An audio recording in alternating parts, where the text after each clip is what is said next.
Bienvenido. ¿Aplaudir o no? Mirá. Me rehúso a aplaudir mi muerte. No. Bienvenido, Joaquín. Bueno, gracias por la invitación, Marcela. No, Un por placer. favor.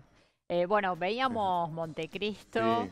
a Marcos Lombardo, un personaje buenísimo, interpretado maravillosamente por vos, y que dejó, ¿no?, una huella en las telenovelas, en las ficciones, porque fue Montecristo una novelaza Sí, sí. que todo el mundo vio. Esta escena se vio en vivo en el Luna Park. Sí, de hecho creo que se escuchaban los aplausos recién del público cuando me agarraba la viga, ¿no? Fue una experiencia increíble, me acuerdo esa noche, mucho. Me acuerdo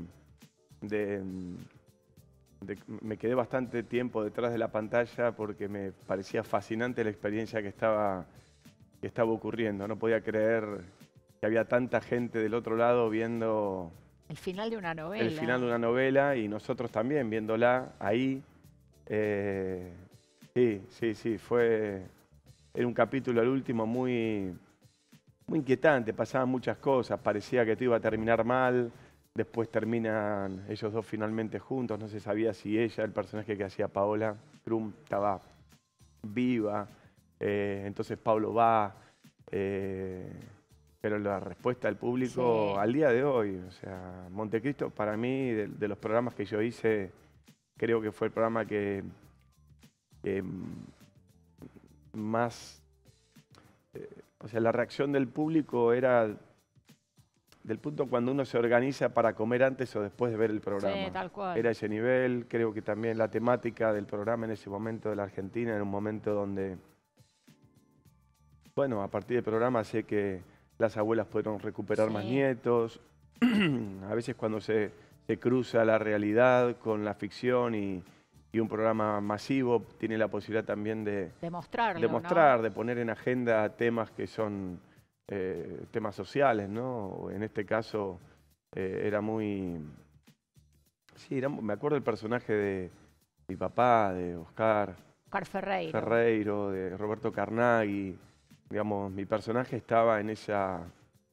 Era también a su manera víctima de esa otra generación que habían tenido ese compromiso con la dictadura militar. Sí, Entonces, incluso las abuelas estuvieron esa noche en el Luna Park. Sí. Yo estuve, me acuerdo que las vi y que me parecía realmente histórico, ¿no? Que una ficción con la popularidad que había llegado a tener le diera lugar a esa parte de la historia argentina. Sí, es que los autores pudieron escribirlo muy bien, porque Montecristo es una estructura de una novela clásica, ¿no? Pudieron utilizar muy bien esa estructura para contar algo nuestro. Sí, sin lugar a dudas, yo creo que el elenco era algo extraordinario.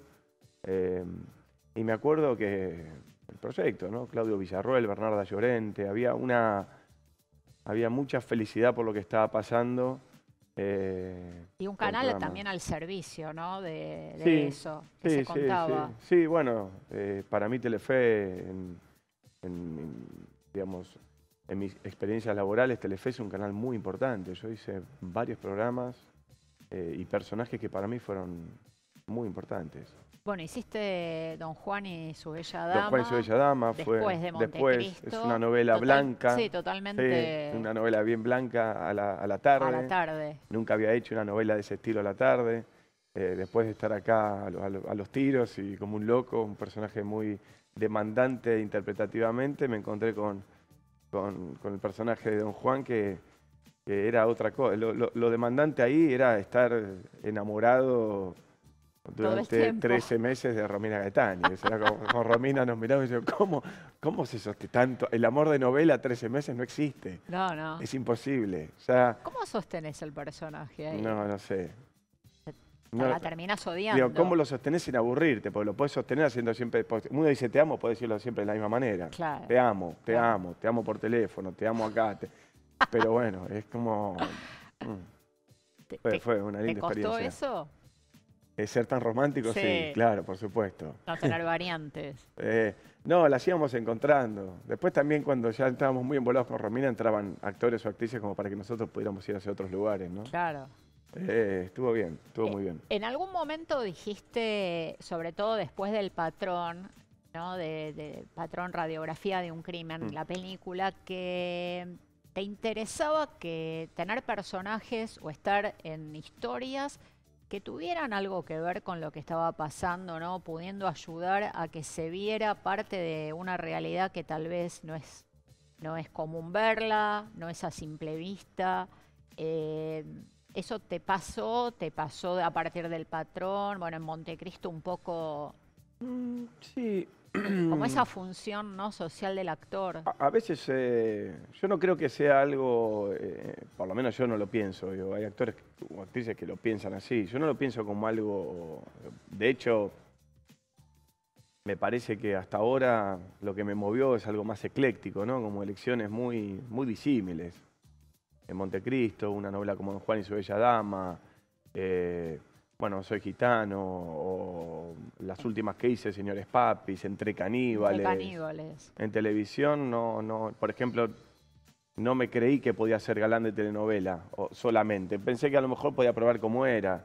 Después terminé siendo o ese personaje medio mamarracho que hacíamos, esa dupla con Esteban Amote que hacíamos en Sos mi Sos mi hombre, el hombre. turco Nasif, no sé, como ese personaje que me divertí mucho haciéndolo, que estaba más en una zona de comedia.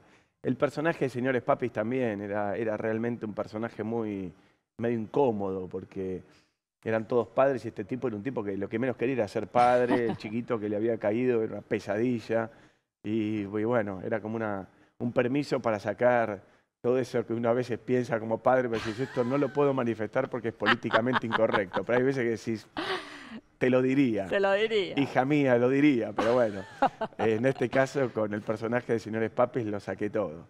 Así que, pero... Y para vos hacer comedia también, ¿no? a Porque mí en Sos mi sí, la hombre comedia me encanta. marcó también como una bisagra en tu Sí, carrera, pues ¿no? sí, me parece que a mí me gustaría hacer mucha más comedia de la que me ofrecen. Acabo de hacer una película el año pasado con Dani Rovira, que es un comediante español buenísimo, y le tengo mucha expectativa a esa película porque me parece que es la primera película, en cine hasta ahora no lo había hecho, una película donde el personaje está en la zona de la comedia, y me gusta mucho a mí, me gusta muchísimo. Inclusive los personajes dramáticos también. Creo que es importante saber encontrarle el humor que tienen. Claro. En La vida es sueño, de Calderón de la Barca, Ay, sí. había momentos que el personaje había que apelar a decir los textos de una manera con una intención que terminaba siendo medio cómico lo que sucedía. Pero sí, es cierto lo que decías antes, que en el caso del Patrón, cuando una película tiene la posibilidad de transmitir una problemática social que hasta ese momento no, como el caso de la esclavitud contemporánea, ¿no? La esclavitud moderna, más toda la mafia de la carne, pero sobre todo la esclavitud moderna, poder visibilizar esa problemática, para mí cuando leí el guión fue algo muy importante. Tenés que tener ganas, si no lo sentís no lo hacés, porque te estás metiendo en algo que no sabés muy bien qué es. Ahí no estás pensando en hacer algo para entretener. No. O no solamente, porque todo es entretenimiento, pero hay maneras y maneras de entretenerse.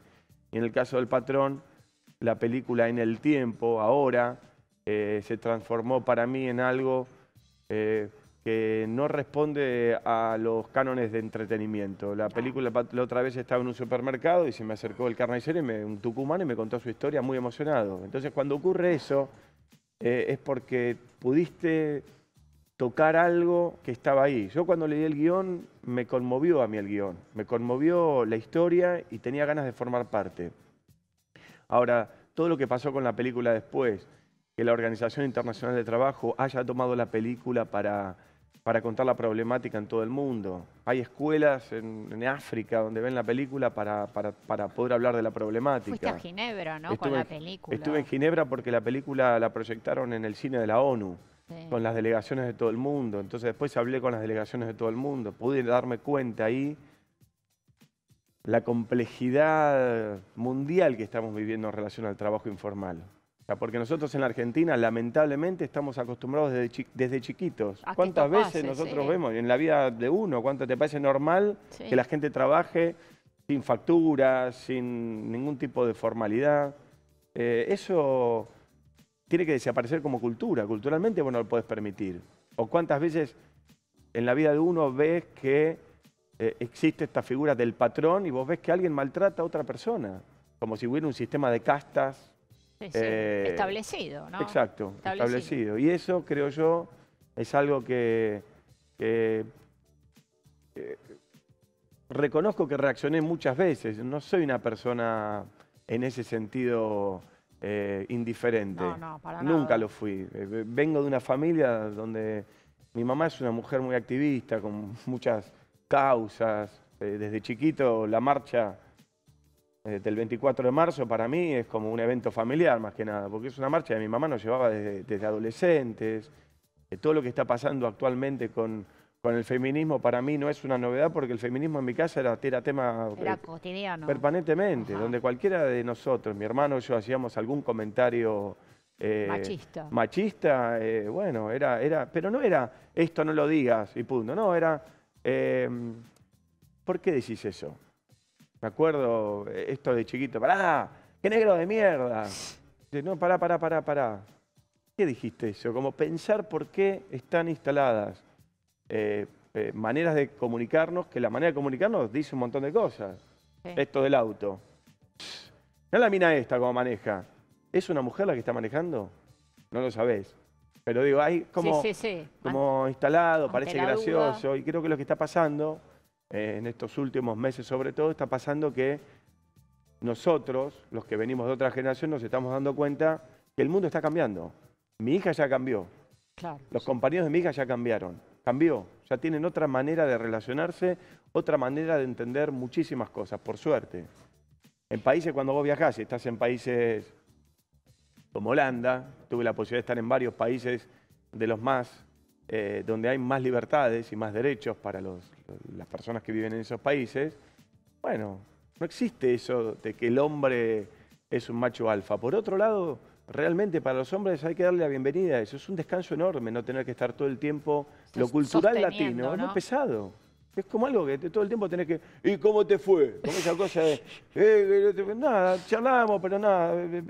Esa exigencia que hay, medio primitiva, de que el hombre es el que provee, el que invita, el que tiene que pagar y todo. Y si no puedes pagar, entonces no funcionás en esta sociedad y bueno, sos un loser. Te toca la parte del tipo que no puede ni siquiera invitar a una mujer a ningún lado porque está establecido que el hombre es el que tiene que mostrar también, mostrarse como un macho alfa, ¿no? Pago con esto. Solvencia económica. Sí, algo muy troglodita, ¿no? Y lo que pasó con D'Artés y el colectivo de actrices, que después de la denuncia se hizo esta presentación en el multiteatro, ¿cómo la viviste? A ver, digamos, lo mediático, lo judicial. Es muy delicado el tema, ¿no? Es difícil poder hablar ahora, en poco tiempo, de lo que pasó. Entiendo que fue la manera de poder establecer un conflicto, un problema. Demostrarlo. Demostrarlo. Porque no siempre la justicia va con los tiempos de la necesidad de lo que está pasando.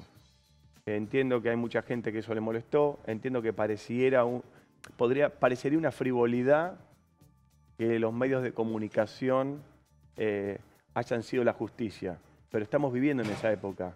Yo no creo que sea positivo la época que estamos viviendo, porque en las redes sociales de repente te atacan por algo y nadie espera a la justicia para ver si eso por lo cual fuiste atacado es cierto o no. Hay un montón de sutilezas en esto que pasó. Me parece que si uno entra en un plano muy general, vos podés decir, lo importante es la justicia. Ahora, lo que a mí me preocupa o me ocupa en este momento de lo que pasó y lo que nos está pasando es que nosotros, como siempre, tenemos la posibilidad de las cámaras. Pero el gran problema es la mayoría de las mujeres que no tienen la posibilidad de las cámaras y que permanentemente están viviendo situaciones de abuso. Sí, o denunciando. Y creo que lo que ocurrió en este caso en particular fue el primer caso que tuvo la trascendencia que tuvo y algo de esa trascendencia hace que gente que de ninguna manera va a cambiar, porque cree que las cosas no tienen que cambiar, cree que uno tiene el derecho a maltratar a una mujer o a abusar verbalmente o de tantas maneras de una mujer, pero esa persona está asustada hoy, porque ve que no, viste cómo están las cosas, ¿no? Nuestro país es un país democráticamente débil todavía en eso. Acá hay mucha gente que le gustaría seguir viviendo en un régimen militar. Te das cuenta en el día a día, en los comentarios, en la intolerancia con la gente que es diferente, o en la intolerancia que tenemos la clase media con la marginalidad. Entonces, cada tema que aparece es muy complejo en nuestra sociedad, porque nosotros, si bien dentro de la región somos un país que tiene muchos derechos, cuando aparece un tema delicado como la violencia de género, que está tan instalada en nuestro país, Sí. o sea, nuestros abuelos, es como impensado lo que está pasando. Entonces, yo le doy la bienvenida a establecer un tema de la manera en la que se haya podido establecer. No es fácil en nuestro A país que esa se establezca. transparencia, ¿no? Bueno, fue la manera que se encontró. Insisto, creado acá, no es que es una fórmula de otros países. No. Es algo que, Justamente como no. las abuelas de Plaza de Mayo, fue algo Sí, creado acá. sí. Son colectivos que se encuentran bajo un fin común. Habrá gente que estará de acuerdo y que no está de acuerdo. Yo estoy de acuerdo en que hay que, cuando la gente se agrupa para intentar comunicar algo, bueno, estoy de acuerdo, hay que escucharlo. Con lo del aborto pasó lo mismo. Hay grupos que a mí no me cayeron bien lo que decían, pero yo los escucho. Tengo que saber que hay gente de mi país, que son tan argentinos como yo, que piensan diferente.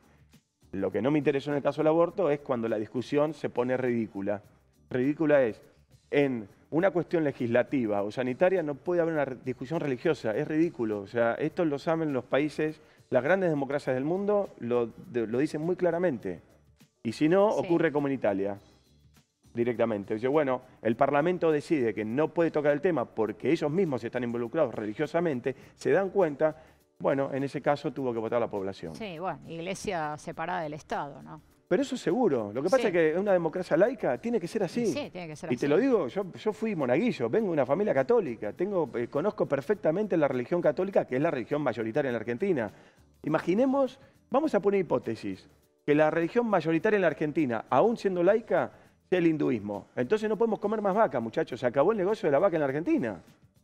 Porque la vaca es sagrada y tenemos que dejarla en la avenida Corrientes o en la avenida 9 de Julio, una vaca, yo estuve en India, están ahí durmiendo, bueno, que se corra el tránsito, la vaca es sagrada. O si somos testigos de Jehová en vez de católicos, entonces no hay transfusiones sanguíneas.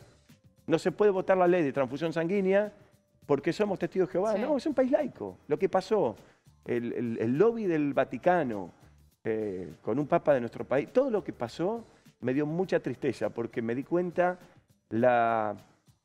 todavía lo lejos que estamos de poder entender el laicismo. Sí, Nuestra sí, democracia sí. es laica. Y de respetarlo. Claro, pero si uno ve los colores del mapa, con qué países la Argentina está de acuerdo, en el caso del aborto puntualmente, estamos de acuerdo con las teocracias, con las dictaduras Sí, más aberrantes que hay en África y con los países que paradójicamente la Argentina tanto cuestiona en la región, como Venezuela, por ejemplo. Claro. Estamos en el mismo color, no es ni más oscuro Sí, ni más sí, claro. es el mismo. Es igual que todas las teocracias de Medio Oriente, que todos los países africanos que sabemos que son dictaduras que de ninguna manera hay una democracia, y en la región lo mismo. Entonces, bueno, que te dan ganas de cruzarte Uruguay y decir, bueno, me hago uruguayo, viejo. Sí. ¿En qué momento Uruguay dio un paso más y dijo, vamos a empezar a pensar en la libertad laica de cada uno de los civiles?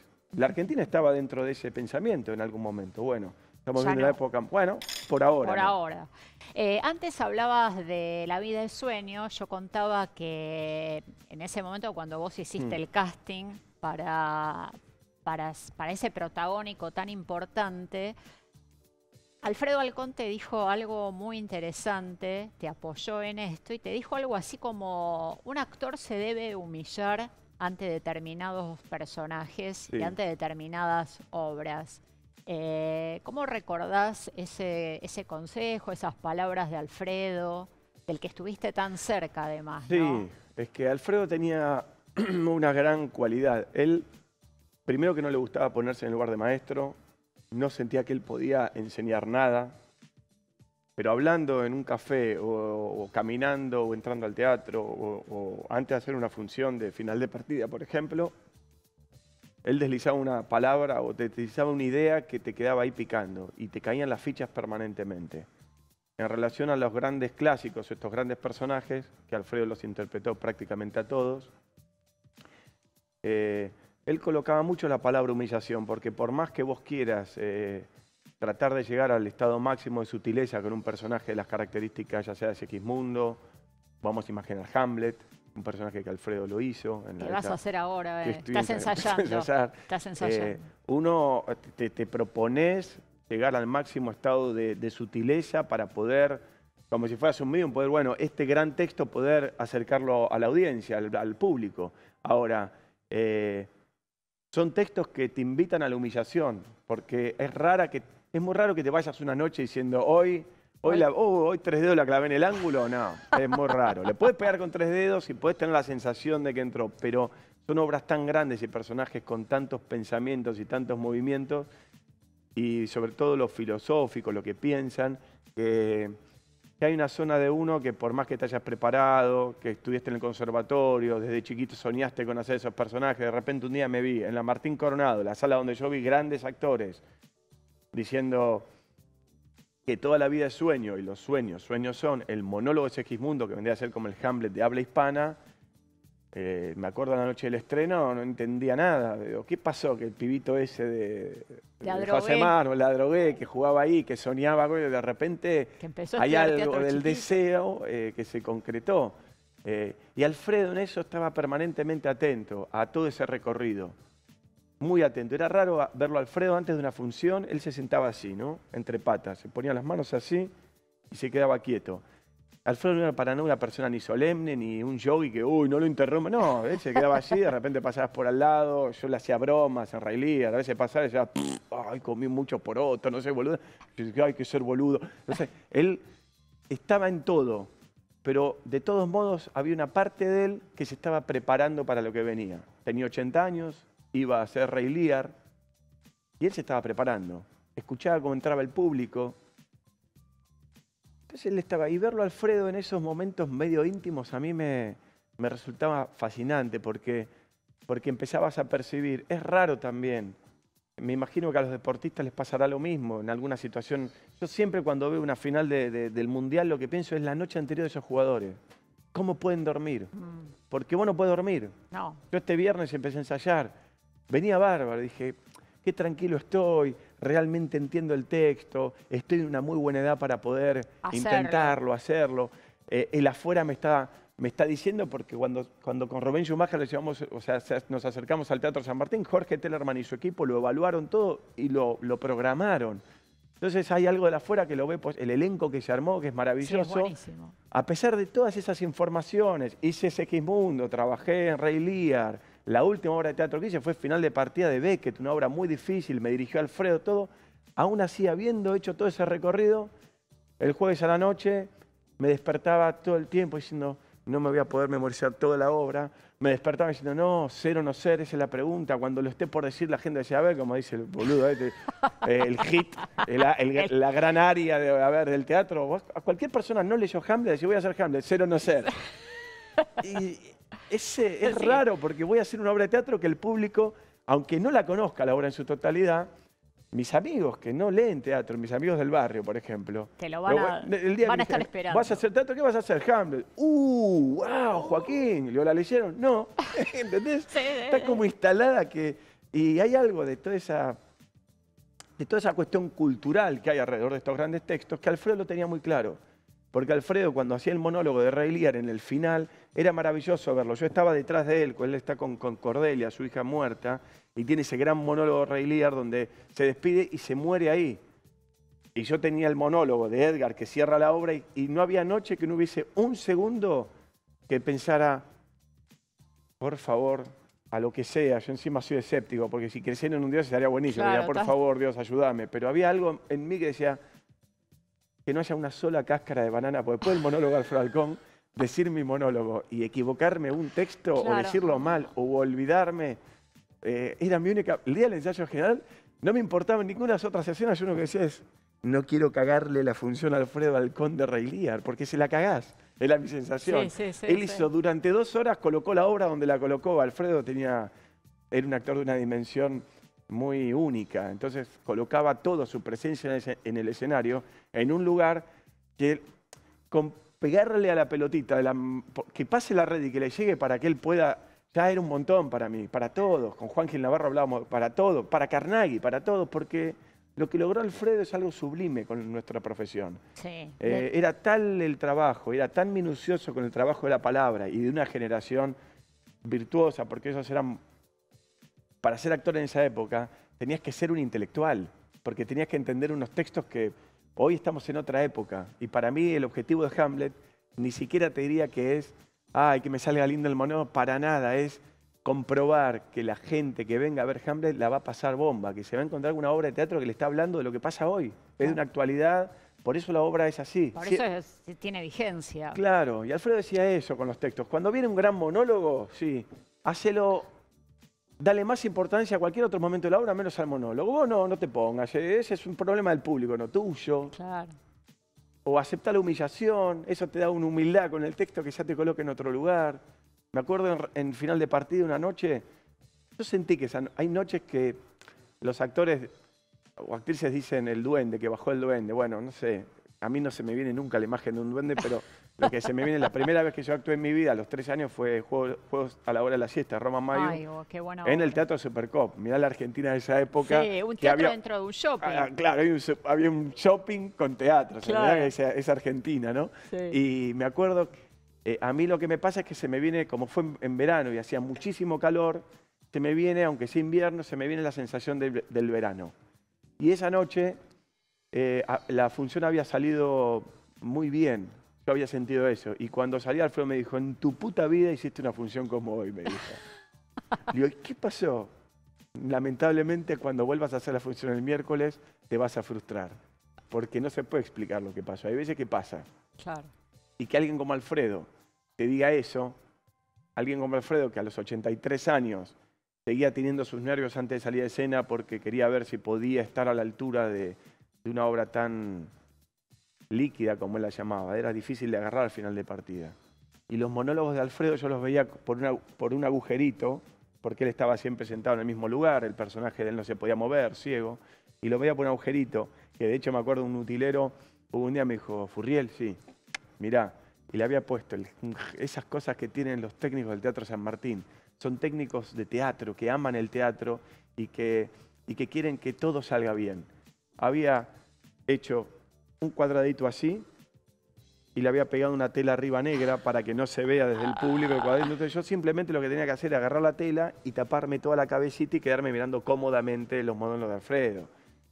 Y Alfredo, yo me acuerdo que lo veía a él y lo que yo veía de él es como si la cámara estuviera acá. Entonces yo veía esta parte de él y toda la casa cubierta, el público.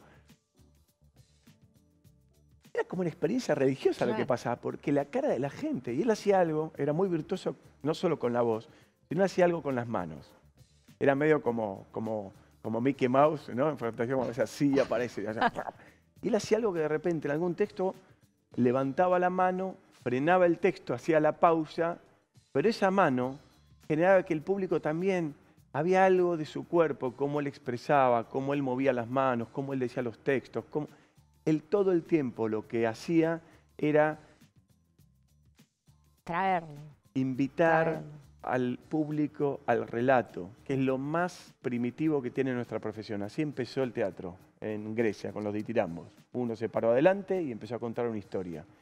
Y todavía en algunos lugares, cuando fui a filmar Montecristo a Marruecos, a Marrakech, la plaza de Marrakech se caracteriza por ser la única plaza en el mundo donde todavía sigue existiendo la cultura de los narradores que vienen del desierto o de abajo de África y cuentan lo que vieron. Todavía existe porque no existe tanta tecnología ahí. Entonces la gente dice, no, y hay unos elefantes, son unos animales que tienen...